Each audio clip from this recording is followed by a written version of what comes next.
여러분들 지도 받으셨죠? 네. 우리 이제 부동산 투자를 하면은요, 이 정도 지도는 머릿속에 이제 그림이 있어야 됩니다. 먼저 한번 지도 한번 보시면, 지도에 보면 달라지는 미래 국토 지도라는 게 있습니다. 이것이 이제 국토교통부에서 발표한 것들이에요. 이 세 장 다. 달라지는 미래 국토에서 현재 어디가 어떻게 개발되는지가 이제 지도에 나와 있죠. 그 다음에 뒤에 페이지에 보시면요. 우리 그 국토교통부가 만든 국토종합계획에서 5+2 광역경제권 30대 선도 프로젝트 현황 해가지고 우리가 바로 다 우리가 투자처들입니다. 다 투자처들이에요. 국가가 발표한 겁니다. 그러니까 뭐 개인이 발표한 것도 아니고 국토교통부가 발표한 요 투자처가 나와 있는 거죠. 그 다음에 그 뒤에 지도를 보시면은 자 이것이 역시 국토교통부가 발표한 정부의 개발 축입니다. 어떻게 개발이 진행되는지 개발 축이 나와 있어요. 그래서 지금 현재 제가 먼저 요것부터 먼저 좀 설명을 드릴 필요가 있습니다. 그래서 우리 부동산 투자를 하고 부동산에 대해서 관심 있는 분들은 국가가 일단 알려주는 그 정보를 먼저 확인하고 계셔야 됩니다.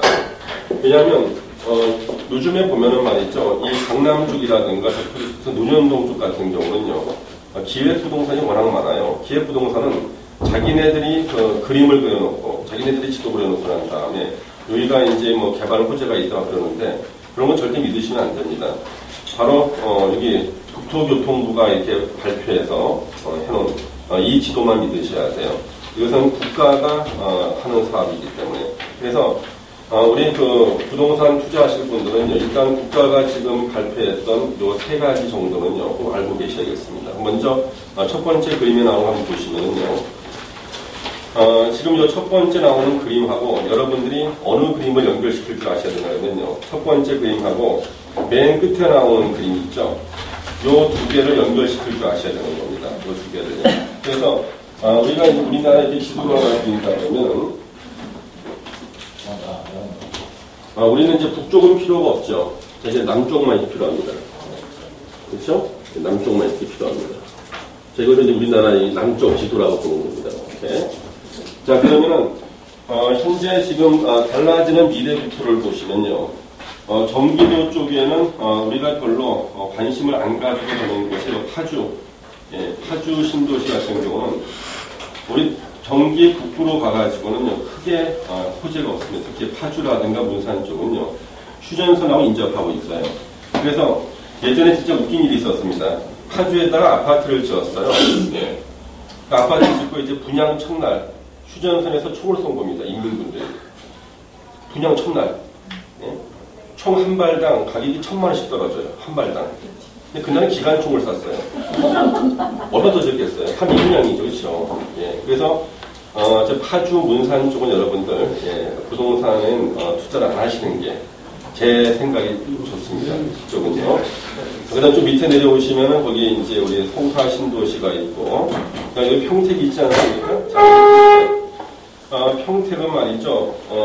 나라에서 국토교통부가 정한 이 국토종합계획에서요. 국토종합계획이요. 2000년부터 2020년도까지 대한민국 전 국토의 개발 방향이 나와 있는 계획이에요. 현재 이 계획이 제4차 국토종합계획입니다. 제1차 국토종합계획은 박정희 대통령 때, 그때 제1차 국토종합계획 때 경부 고속도로 다 뚫었어요. 포항제철 다 만들었죠. 최고로 발전이 많았던 데가 제1차 국토종합계획이고 현재는 제4차 국토종합계획이에요. 그러면 제4차 국토종합계획에서 2000년부터 2020년 계획이 나와 있는데 2006년도에 한번 수정이 됐어요. 이 계획이요. 그리고 2011년도에도 수정이 됐습니다. 여기 2011년도에 수정된 계획이 2020년도까지 가는 거예요. 그러면 이거는요. 예전에 박정희 대통령 때 1차 국토종합계획 나왔을 때요. 사람들이 그것을 안 사람들은 떼부자가 됐어요. 왜? 당신은 건설부예요. 건설부가 발표한 이런 지도를 하나 발표한다고요. 얘는 국민들한테 발표하게 돼 있어요. 이걸 본 사람들이 경부 고속도로 뚫리네. 그 근처에 땅 사고 거기다가 집사하는 사람들은 다 떼돈을 벌었거든요. 예. 그 다음에 이제 포항제철 들어선다고 계획이 다 나왔던 거예요. 그래서 포항 가가지고 포항제철 주변에 땅 사고 한 사람들 다 돈 벌었잖아요. 그럼 현재 제4차 국토종합계획, 우리 부동산 투자하신다는 분들께서 이것을 갖다가 공부했느냐? 공부 안 했거든요. 예.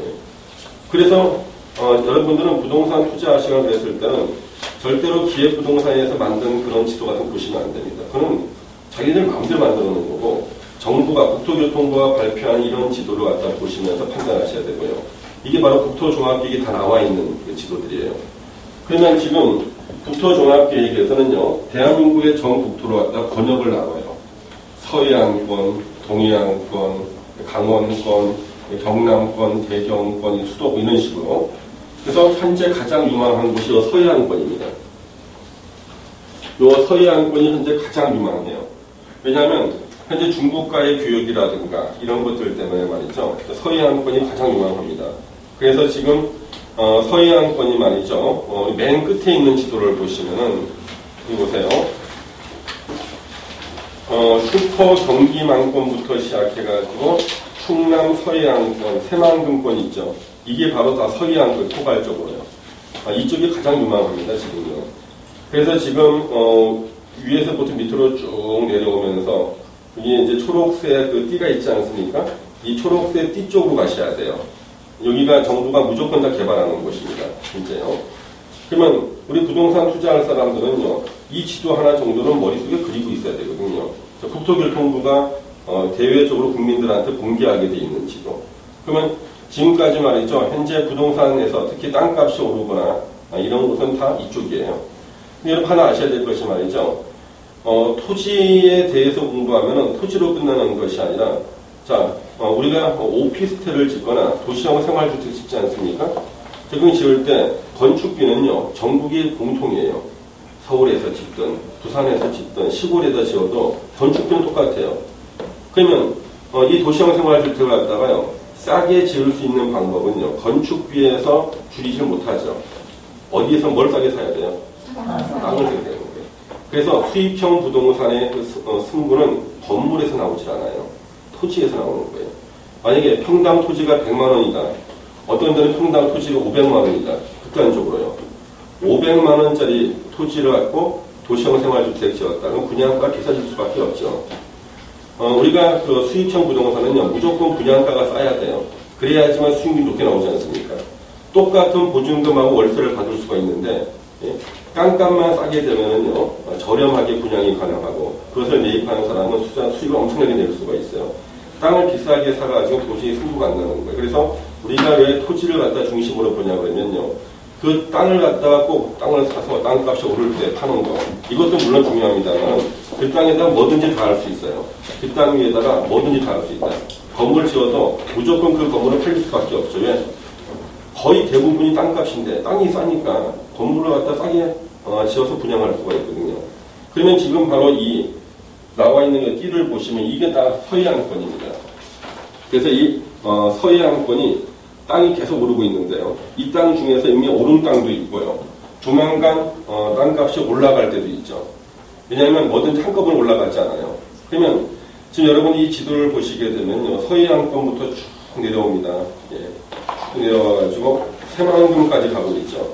이 서해안 벨트가 현재 국토교통부가 가장 중점적으로 육성하고 있는 곳이에요. 일단 정부 예산 이쪽에 제일 먼저 투입하겠군요. 여러분 일단 서해안권에 주목하셔야 됩니다. 이쪽 벨트요. 그러면 거기 첫 번째 지도, 달라지는 미래 국토 지도 해가지고 국토교통부가 발표한 이 지도를 보시면, 그러면 지금 현재 평택 같은 데가요, 이게 평택 신도시 있잖아요.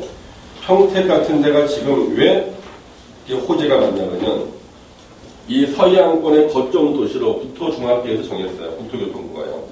그래서 평택에 고덕지구라고 있습니다. 평택 고덕지구에 삼성그룹이 100조 원을 투자합니다. 투자 결정했어요. 평택 고덕지구요. 그래서 제가 2년 전에 제가 여기 특강할 때 평택에 그때 좋은 물건들 많이 나왔었습니다. 토지 같은 거요. 그 땅을 매입하라고 그랬었을 때 사람들이 글쎄 평택 그 뭐 미군 기지나 뭐 이렇게 하면서 글쎄 했는데, 그 땅이 지금 있잖아요. 5배 이상씩 올랐어요. 왜? 삼성그룹이 100조 원을 투자하거든요. 투자금 결정하고 현재 개발 중이지, 고덕지구가요. 자, 그래서 이와 같은 것을 하면 이것이 비밀 정보인가? 그렇지 않아요. 국토교통부가 다 발표한 거란 말이에요. 정부가 발표한 것이 모든 개발 정보의 80% 이상은 정부가 발표해줘요. 나머지 20%는 비공식적인 경로를 통해 가지고 우리가 확인하는 겁니다. 자, 예를 들어서 우리가 어떻게 확인하는가? 녹음하는 사람 없죠? 예. 자, 기획재정부에서 말이에요. 정부에서 이제 어느 지역을 갖다가 개발하겠다 그러면 제일 먼저 뭘 하냐 그러면 수용보상금을 확보해야 돼요. 수용보상금을요. 기획재정부에서 수용보상금을 확보한다고요. 근데 갑자기 특정 지역의 수용보상금이 많이 확보가 돼가지고 정부에서 지출 예산에 들어간단 말이에요. 그럼 이것을 누가 보냐 그러면요. 예산 심의를 하는 기관에서 이걸 보게 돼요. 그러면 예산 심의하는 사람은 갑자기 평택 쪽에 내년도 지출 예산에서 보상비가 엄청나게 몇 조 원 책정됐다는 거예요. 이게 무슨 뜻이죠? 거기가 바로 개발된다는 뜻이죠. 그래서 현재 부동산 개발 정보를 갖다가 가장 정확하게 아는 데 어디냐면요. 기획재정부와 관련한 그 예산처입니다. 정부 예산처예요. 그래서 부동산 하는 사람들은 그쪽에다가 자기 학교 동창이든 친인척이든 사람들한테 항상 줄을 대놓고 있어요. 그래서 어디가 보상 예산이 나오는가. 그러면 이게 왜 중요하냐 그러면 보상이 된다, 어디가 개발된다 그랬을 때 그것이 진짜인가 가짜인가. 허위 정보가 많거든요. 어디가 개발된다 했을 때요. 이게 진짜 개발되는지 안 되는지 가장 정확히 알 수 있는 시기가 언제예요? 보상 예산이 나올 때예요. 그럼 무조건 개발되는 거죠. 그래서 보상 예산이 나오는 것을 정확히 보면은 바로 개발지를 알 수가 있습니다. 저는 몇 군데 알고 있어요. 그거는 제가 비공개죠. 왜? 내가 다 먼저 하고 난 다음에 끝물일 때 다른 분한테 얘기해요. 그렇지 않겠습니까? 여러분들이 만약에 그런 좋은 데 있으면 괜히 알려주겠어요? 다른 분한테? 괜히 경쟁만 이렇게 치열해져가지고 땅값만 올릴 거 아니에요. 예. 내가 다 할 거 다 하고 난 다음에 나중에 말해야죠. 그래서 일단 그런 것이 부동산 정보 20%에 해당되는 거예요. 20%. 이 공식적으로 나온 것이 80%입니다. 이것만 알아도 절대 부동산 투자 손해보질 않아요. 그래서 지금 여기 평택 같은 경우는 평택 고덕지구 100조 원 투자 삼성이 결정했죠. 그래서 엄청나게 떠오르고 있는데 평택 전체가 다 좋은 게 아니고요. 현재는 땅값이 조금 올랐지만 앞으로 더 오를 만한 것도 있거든요. 평택 같은데. 밑에 놓으면 이제 아산 탕정 신도시가 있고 그 밑에 태안기업도시, 공주 연기 행정중심 복합도시, 이게 바로 세종시죠, 그렇죠? 세종시. 진천 음성 혁신도시가 나오는데요. 이 진천 음성 같은 경우는 얼마나 재밌었냐 그러면요, 이 혁신도시가 들어서게 되면서요, 이제 기업체들이 옮겨오게 됐습니다. 그래가지고 기업체들이 옮겨왔는데 이쪽은 말이죠, 소형주택이 거의 없었던 곳이에요. 소형주택이. 그래가지고 이쪽에 옮겨오는 사람들이요, 전셋집은 고사하고 집을 아예 살 수가 없었어요. 소형주택을요.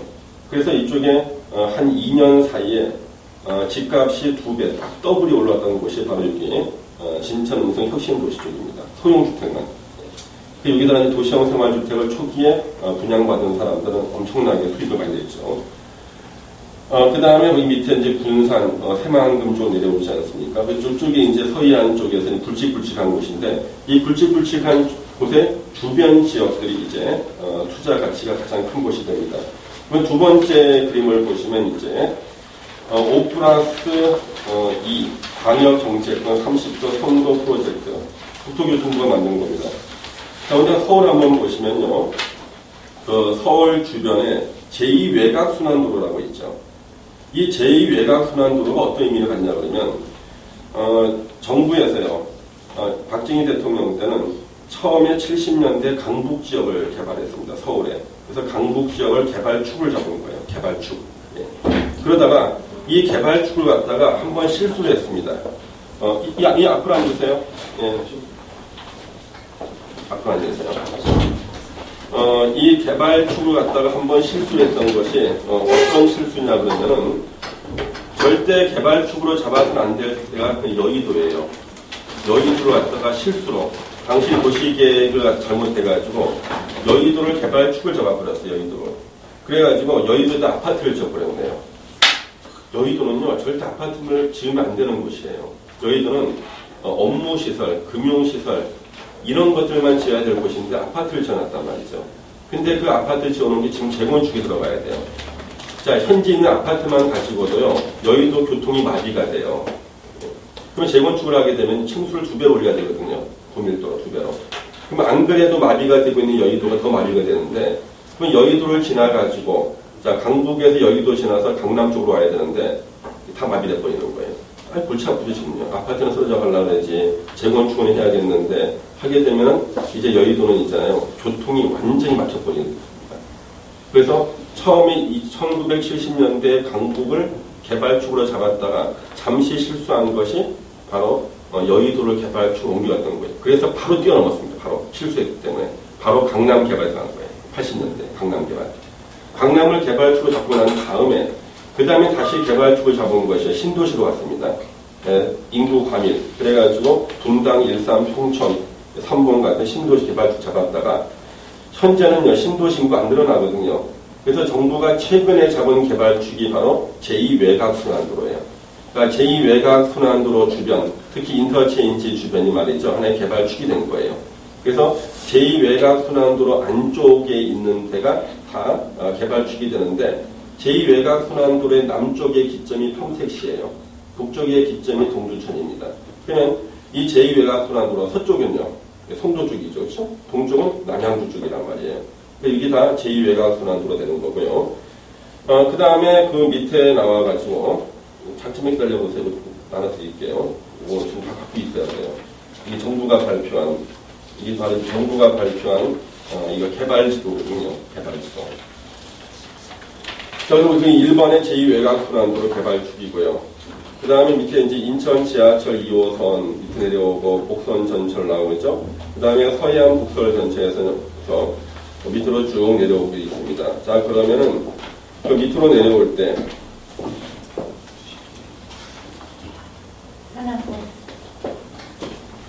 저기 보시면은 이 충청권 중에서 말이죠. 이 서해안권에 걸쳐 있는 충청권. 뭐 당진 같은 데 있죠. 당진이라든가 이런 것들. 이런 데가 지금 서해안권에 걸쳐 있는 하나의 축이 되죠. 밑으로 쭉 내려오게 되면 이제 군산, 새만금까지 내려오죠. 군산, 새만금까지. 그래서 지금 요 당진부터 시작해가지고 이쪽이 지금 당진도 땅이 좀 올랐습니다만은 그래도 당진의 모든 땅값이 다 오른 게 아닙니다. 일부만 올라요. 사람들은요 눈에 보이기 전에 절대 믿지 않거든요. 그래서 저기서 도로 딱 공사해야지 땅값이 올라요. 예, 사람들이. 하도 요즘에 그 개발 정보, 헛정보가 많다 보니까. 그래가지고, 현재 당진 같은 경우는 계속 땅이 지속적으로 상승하고 있습니다. 그리고 여기 이제 군산 새만금도 현재 오른 곳은 다 먼저 다 올랐습니다만, 아직도 오를 여력이 남아있어요. 이쪽은요. 서해안권은, 현재 정부는 현재 사활을 걸고 있어요. 서해안권이 개발되지 않으면 중국과의 교역이라든가, 국가 경쟁력이 떨어지거든요. 그래서 이쪽이 전체 제일 유망한 곳이고, 절대 아까 가면 안 되는 곳이 어디라고 했습니까? 북쪽, 파주라든가 문산 쪽은 손대지 말라고 했죠. 예, 거기는 안 됩니다. 그쪽은요. 그래서 여러분들이 지금 계속 수도권에서부터 해가지고 여기 충청권 쪽으로 관심을 가지셔야 돼요. 특히 충청권도 세종 차라리 아예 내륙으로 가려면 세종시 주변으로 가야 돼요. 아예 내륙으로 가려고 하면. 그 다음에 어중간한데, 세종시하고 서해안권 어중간한 데는 별로 안 좋아요. 차라리 서해안권으로 가던가, 그거 하려면 아예 세종시로, 아예 근처로 가던가. 예. 왜냐면 그 세종시 주변이요. 예전에 우리 세종시가요, 4년 전에 저한테 상담하러 오신 분 계셨어요. 세종시 투자할까요? 그래서 그때 투자하지 말라고 그랬습니다. 근데 2년 전에 오셨을 때 제가 다시 투자하라고 그랬거든요. 저보고, 아니 교수님 4년 전에 하지 말라고 했는데 왜 2년 전에는 투자하라고 합니까? 바뀌었어요. 계획이. 정부 계획이요. 4년 전에는 세종시가 그냥 행정중심도시였어요. 행정중심도시. 행정중심도시는 메리트가 없는 거거든요. 근데 세종시를 바꿔버렸습니다. 계획을. 예? 자, 세종시가 말이죠. 행정중심도시가 아니라 복합도시로 바뀐 거예요. 그러니까 행정만 하는 것이 아니라 과학, 비즈니스, 문화 같은 다양한 기능을 갖춘 복합도시를 만든 거예요. 뭐 계획이 바뀌었으니까요. 예? 그때는 투자 가치가 이렇게 바뀌는 거죠. 그래서 현재 세종시를 중심으로 해가지고 과학 비즈니스 벨트가 만들어져 있기 때문에 그쪽은 유망한 지역이 됩니다. 전체적인 이 그림을 여러분들이 알고 계셔야 돼요. 그래서 이 국토종합계획에서 바로 2011년도에 수정계획이 나왔는데 수정계획 핵심이 뭐냐면 다양한 주택을 건설하라고 그랬어요. 다양한 주택을 건설한다. 이렇게 얘기하는 겁니다. 왜 다양한 주택 건설을 국토종합계획에 나왔냐 그러면 자, 우리 이런 경우가 있습니다. 20평대 아파트가 있는데요. 1인 가구도 20평대 아파트를 사야 돼. 4인 가구도 20평대 아파트를 사야 돼요. 그러면 이것은요, 1인 가구가 20평대 아파트를 사는 것은 과속이라는 거예요.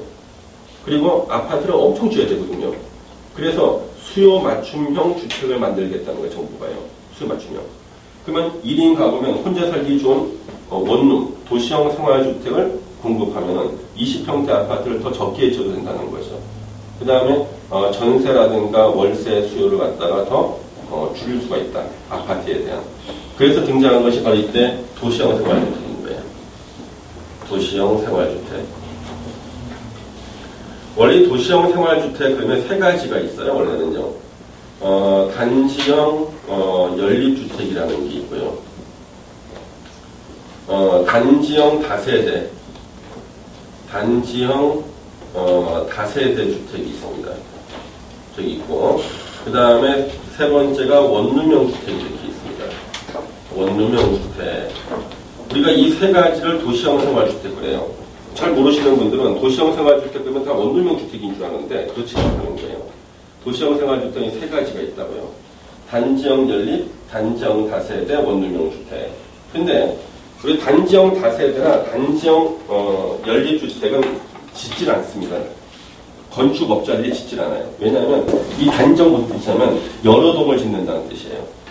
그러니까 하나의 단지에 연립주택을 여러 동을 짓는다. 그 다음에 하나의 단지 한 다세대를 여러 동을 짓는다는 거예요.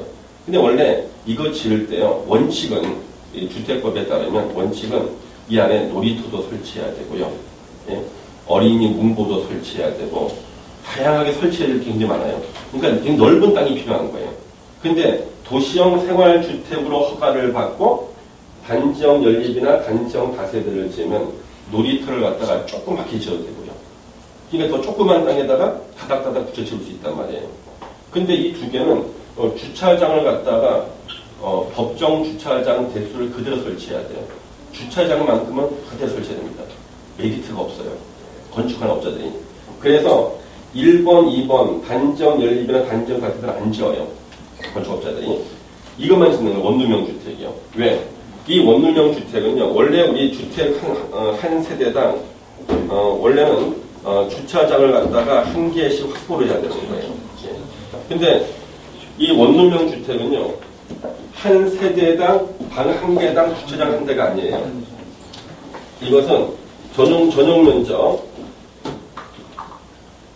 면적 60제곱미터당 주차장 한 대.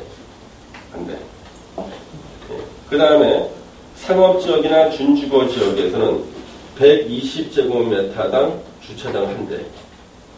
그 다음 주차장 완화구역이 있어요. 완화구역에서는 200제곱미터당 주차장 한 대만 설치하면 돼요. 그걸 쉽게 설명드리면요. 원룸을 갖다가요. 24개를 짓잖아요. 분양평수 7평, 실평수 5평으로 24개를 지으면 주차장 8대만 설치하면 돼요. 그럼 원래 원칙은 24개 원룸을 지으려면요. 예전에는 주차장을 24대를 갖다 확보해야 되는 거예요. 땅이 많이 필요하잖아요. 근데 이제 도시형 생활주택은요. 60제곱미터당 한 대가 원칙이거든요. 그러면 분양평수 7평짜리 원룸 24개를 지을 때 주차장은 8대면 되는 거예요. 그래서 1층에 기둥만 세워 이렇게. 1층에 주차장 8대 하고 2층부터 5층까지 딱 4개 층에다가 한 층에 6개씩 원룸을 집어넣어서 24개를 만든다고요. 그러면 딱 맞춰 있대요. 근데 거기가 상업지역이나 준주거 지역에서는요. 120제곱미터당 주차장 한 대니까요. 주차장 4개만 있으면 돼요. 24개 지을 때 4개. 예. 그 다음에 이제 여기요. 주차장 완화구역으로 조례로 정하는 지역에서는요. 주차장 한 대 내지 2대 정도. 많아서 2대 정도. 주차장 2대에다가 원룸 24개를 지어버린단 말이에요. 그러면 주차장 설치할 면적에다 원룸을 추가로 짓잖아요. 그러면 이 건축업자 입장에서는요, 땅을 조금만 사가지고도 원룸 많이 지어서 분양할 수 있으니까 다 이걸 짓는 거예요.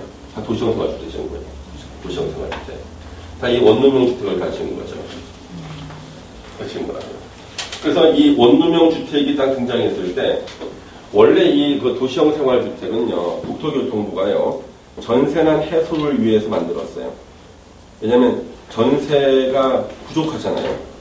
그러면 혼자 사는 사람들, 두 명이 사는 사람들, 이런 사람들한테 좀 쉽게 주거난을 갖다 해소할 수 있게끔 하려고 했는데 실패한 거예요. 왜? 왜 실패했냐 그러면 주차 때문에 그런 게 실패한 게 아니에요. 다른 게 실패한 거예요. 네. 우리 원룸을 갖다가요, 전세로 놓는 사람이 있습니까? 다 월세죠. 그러니까 기존의 전세가 월세가 많아지니까 나도 이제 월세로 돌려야겠다는 거예요. 전세를 월세로 바꾸는 촉매제가 된 게요, 원룸형 주택이에요. 원룸.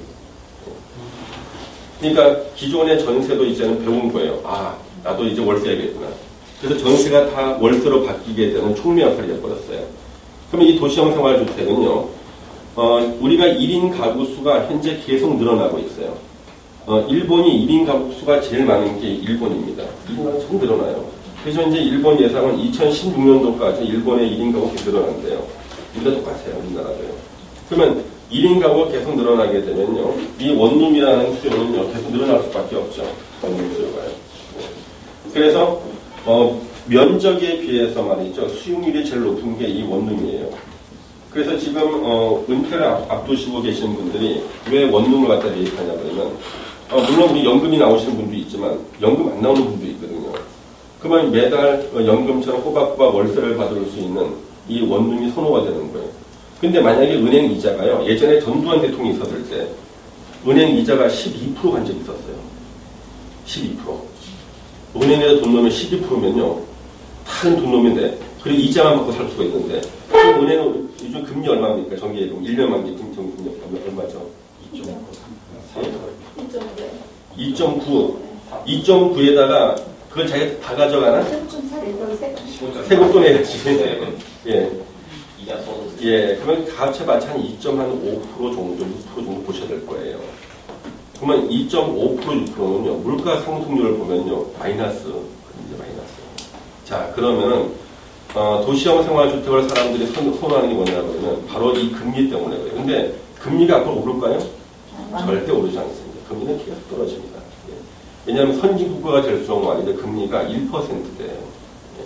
우리 그렇답니다. 자, 금리 1%면 물가 상승 하면은 진짜 마이너스 금리예요. 계속 돈 갖고 있으면 계속 손해온 거예요. 그래서 수익률이 나오는 곳에다 집어넣어야 되는데, 수익률 기준은 말이죠, 은행 금리의 2배 반 정도 되는 거예요. 은행 금리의 2배 반 정도 수익률이 보장되면 그것은 아주 훌륭한 수익형 부동산이 돼요. 은행 금리 2배 반 정도. 네. 왜 2배 반이 필요하냐면 그 반은 말이죠, 감가상각비예요. 그러니까 도시형 생활주택 짓고 난 다음 20년 지나면 또 개축도 좀 해야 되고, 그렇지 않습니까? 보수도 해야 되고, 그 보수 비용 갖다가 우리 수익률의 반을 보는 거예요. 그러니까 은행 금리의 2배 반 정도는 돼야 됩니다. 그러면 그런 우리 그 도시형 생활주택은요, 조건이 뭐냐 그러면 땅을 싸게 사는 경우는 가능해요. 땅을 비싸게 사가지고 수익률이 이렇게 안 나와요. 그럼 현재 지금 서울에서 오피스텔하고 도시형 생활주택 웬만한 것들 보통 수익률이 몇 프로 나옵니까? 강남의 오피스텔 중에서 수익률 5% 넘는 거 없어요. 4.5%라고요. 강남의 오피스텔. 도시형 생활주택 같은 경우도 역시 마찬가지예요. 5% 힘들어요. 그러면 서울 외곽 쪽이에요. 서울이 약간 벗어난, 서울 중심에 벗어난 거. 그러니까 강북 쪽이라든지 벗어난데, 이런 데 같은 경우는 인구 밀집 지역들, 특히 1인 가구 수가 아주 많은 곳들. 그러니까 극단적으로 1인 가구 수가 많은 곳이 인천 같은 데는요, 1인 가구 수가 제일 많은 동하고 제일 적은 동이 5배 차이가 나요. 근데 어떤 사람은 1인 가구 수가 말이죠, 제일 적은 동에 가서 도시형 생활주택 분양받는 사람도 있고요. 예. 거의 5배가 많은 곳에 가서 분양받는 사람이 있어요. 예. 그러면 현재 지금 도시형 생활주택 같은 거 수익률이 계속 늘어나는 곳들, 그 다음에 인구가 계속 늘어나는 곳들, 이런 쪽들이 이제 강북 지역이란 말이에요. 강북 지역에 보면 수익률이 7, 8%대. 우리가 또 은행 대출을 받으면 10%가 넘어가거든요. 수익률이. 왜냐하면 대출 받으니까 자기가 실제 매입하는 금액이 줄어들잖아요. 실투자 금액이 줄어들지 않습니까? 예, 그렇기 때문에 은행 이자를 내고도 실제 자기가 받는 그 수익률은 훨씬 더 높아져요. 대출을 갖다 많이 끼게 되면. 그래가지고 수익률이 대출 떼고 난 다음에 최대 대출을 끼고 난 다음에 그러면 1억짜리인데 자기가 한 3천만 원 투자했다. 그 다음에 은행이 내는 저리니까 저리로 은행의 그 이자를 갖고 자기가 실제 들어오는 수익률을 보면 한 12% 이상 이렇게 나오는 것들이 있거든요. 그런 것들은 굉장히 드물어요. 예. 그런 것들 같은 경우는 우리가 수익형 부동산으로서 충분히 가치가 있는 것들입니다. 그래서 국토종합계획에서 2011년도에 다양한 주택을 건설해라. 이 한마디 때문에 도시형 생활주택이 활성화되고 도시형 생활주택에 대해서 정부가 많은 지원해 준 거예요. 건설업자한테는 연 2%대 저리로 막 융자해 주는 거예요. 많이 지어라. 짓고. 그 다음에 또 도시형 생활주택이 뭐가 좋냐 그러면요. 이 지역이 나중에 낙후가 된단 말이에요. 낙후됐단 말이에요. 그건 낙후가 되면 좋은 게 뭐냐 그러면 이게 분양권으로 바뀌어요. 재개발될 때. 원룸 한 개당 20평대 아파트 하나씩 분양권이 나온단 말이에요. 자, 그러면 도시형 생활주택을 여러분들이 구입할 때, 자, 강남에 국가 번쩍한 데서 원룸 사야겠어요? 아니면 강북 쪽에서 약간 낙후된 데서 사야겠어요? 낙후된 사야 돼요. 왜? 도시형 생활주택에서 가장 잘못하는 게 뭐냐면 20년 정도 지나고 난 다음에 15년, 20년 지나고 난 다음에 건물 낡잖아요. 자기 돈으로 부시고 새로 짓는 게 가장 어리석은 사람이에요. 그동안 수익 본 거 가지고 다 건축 비용을 써야 될 거 아니에요. 그러면 낙후가 돼서 이제는 여기 원룸을 갖다가 다시 부시고 새로 지어야겠다 싶을 때 누가 부셔줘야 돼요? 재개발 조합이. 그리고 자기는 뭘 받는 거예요? 아파트 분양권을 받아야 되는 거예요. 그래서 가장 도시형 생활주택 투자를 못하는 사람들이 어떤 사람들이냐 그러면 주변 환경이 아주 깨끗한 신도시의 도시형 생활주택. 제가 제일 안타까운 사람들이 세종시의 도시형 생활주택 분양받는 사람들이 있어요. 세종시에. 세종시 지금 새로 만들었죠. 예. 한 20년, 30년 지나도 세종시 재개발 안 됩니다. 예. 한 40년 지나야 된다고요. 그러면 다른 주택이 먼저 날까요? 원룸이 먼저 날까요? 그러면 자기 돈으로 먼저 부시고 새로 지어야 돼요. 예. 그래서 도시형 생활주택은요. 아주 그 강남 한복판이라든가 깨끗한 동네보다는요. 서민 주거지 있죠. 서민 주거지. 주변이 좀 앞으로 그 재개발될 만한 약간 낙후된 지역. 거기가 최고로 임대 수요도 많고 그 다음에 건물이 낡았을 때 바로 뭘로 갈 수 있다는 거예요. 재개발로. 그러면 재개발 지분으로 바뀌게 되면 보통 자기가 분양받는 가격이 한 30, 40% 정도의 마진이 생겨요. 전매 차익이 생긴다고요.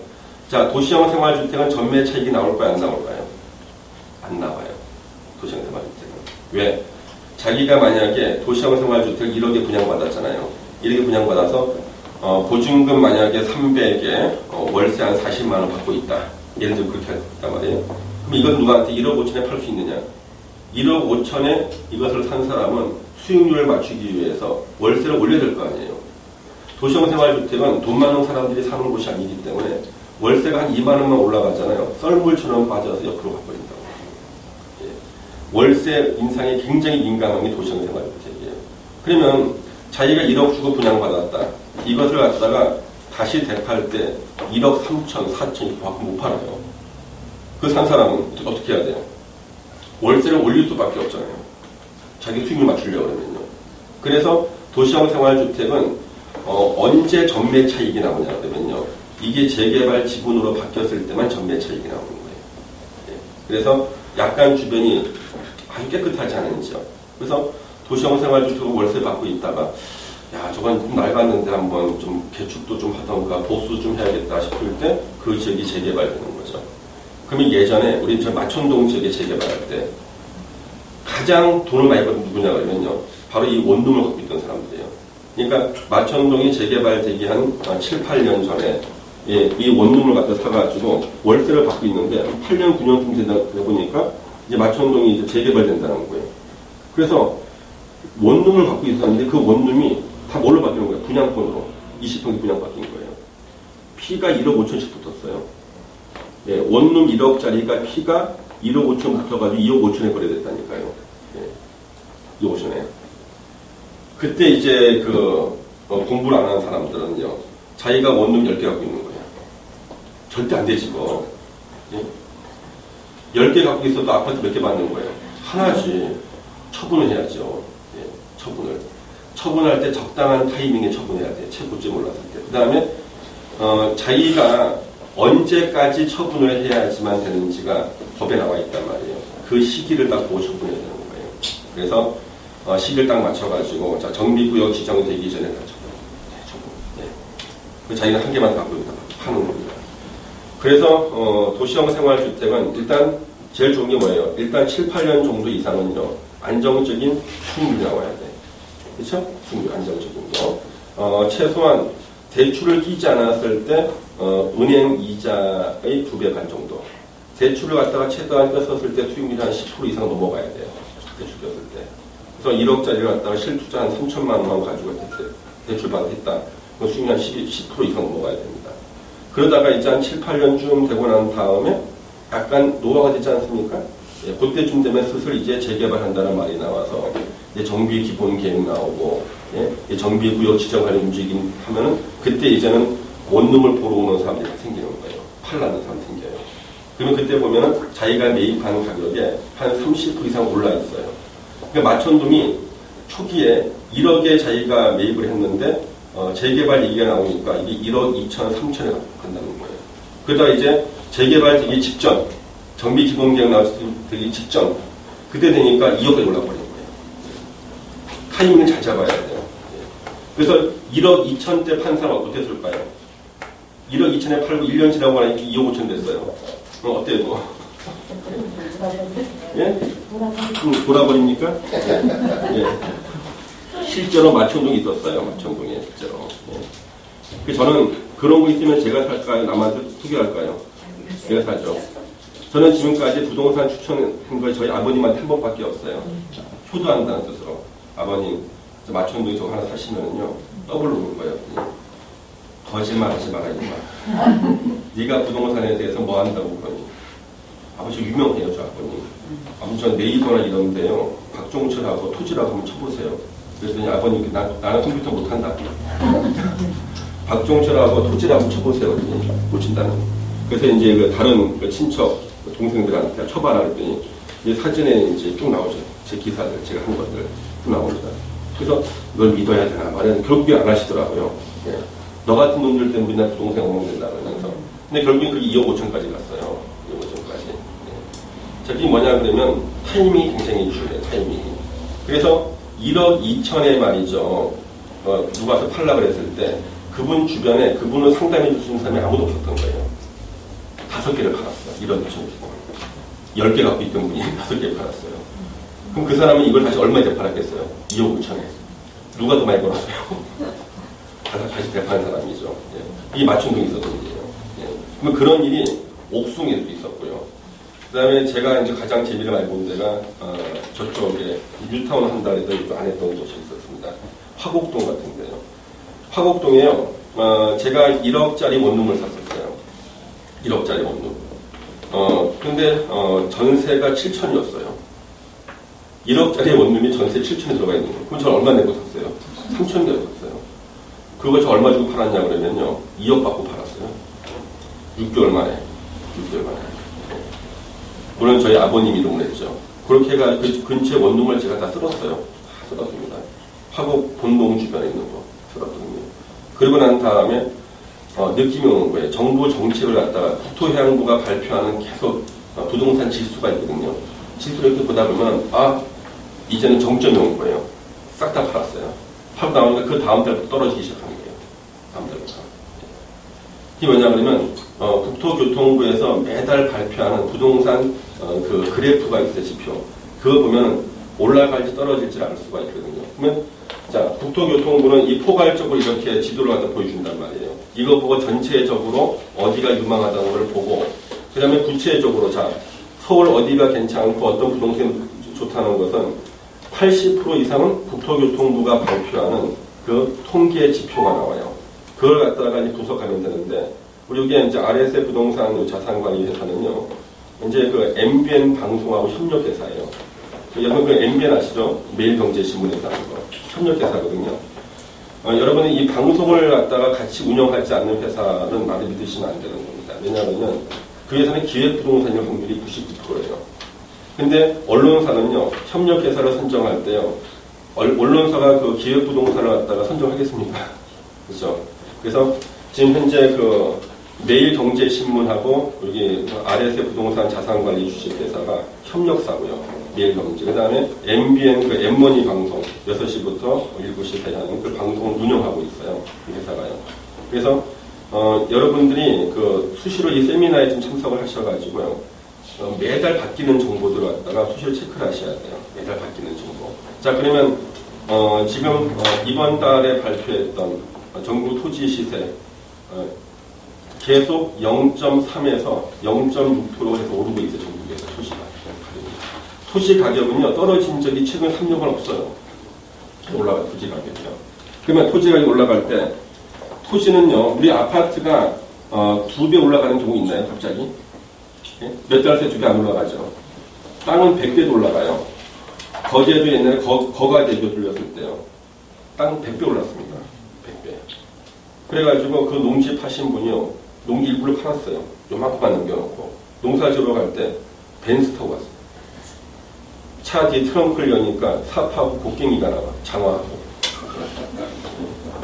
땅은 100배도 올라가. 근데 땅이 100배는 흔한 것은 아니고요. 땅이 2배, 3배 오르는 것은 흔해요. 땅이요.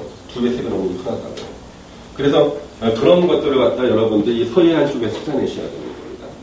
그래서 우리 토지 투어를 갈 거예요. 11월 달에. 11월 둘째 주. 둘째 주에.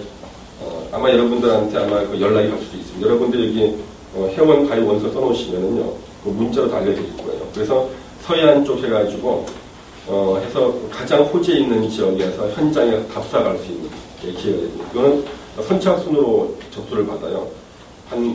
버스 한 대가 가니까 많이 못 타고 한 20명 타나요? 20명 정도. 그러면 20명 타기 때문에 선착순으로 접수를 받기 때문에 여러분들이 오늘 오신 분들은 아마 먼저 할 수도 있을 겁니다. 한번 물어보시고 나한테요. 그런 토지 투어에 자주 가셔야 돼요. 가셔서 돈을 좀 키우셔야 됩니다. 그리고 어차피 부동산 자기가 투자하려고 그러면요, 여러분들이 나와 있는 물건을 갖다 본인이 이것이 가치 있는 물건이라는 것을 분석할 줄 아셔야 돼요. 그렇지 않으면 절대 좋은 물건 찾을 수가 없습니다. 분석하기 위해서는 기본적으로 국가의 정책이라든가 국가가 이렇게 알려주는 것들을 이렇게 보고 있어야 되는 거예요. 이렇게만 하시면 여러분들이 부동산 성공할 수가 있거든요. 그래서 오늘 그 전반적으로 여러분들한테 이제 포괄적인 설명을 좀 드렸고, 그다음에 요즘에 수입형 부동산이 왜 도시형 생활주택이 인기가 있는지 설명드렸거든요.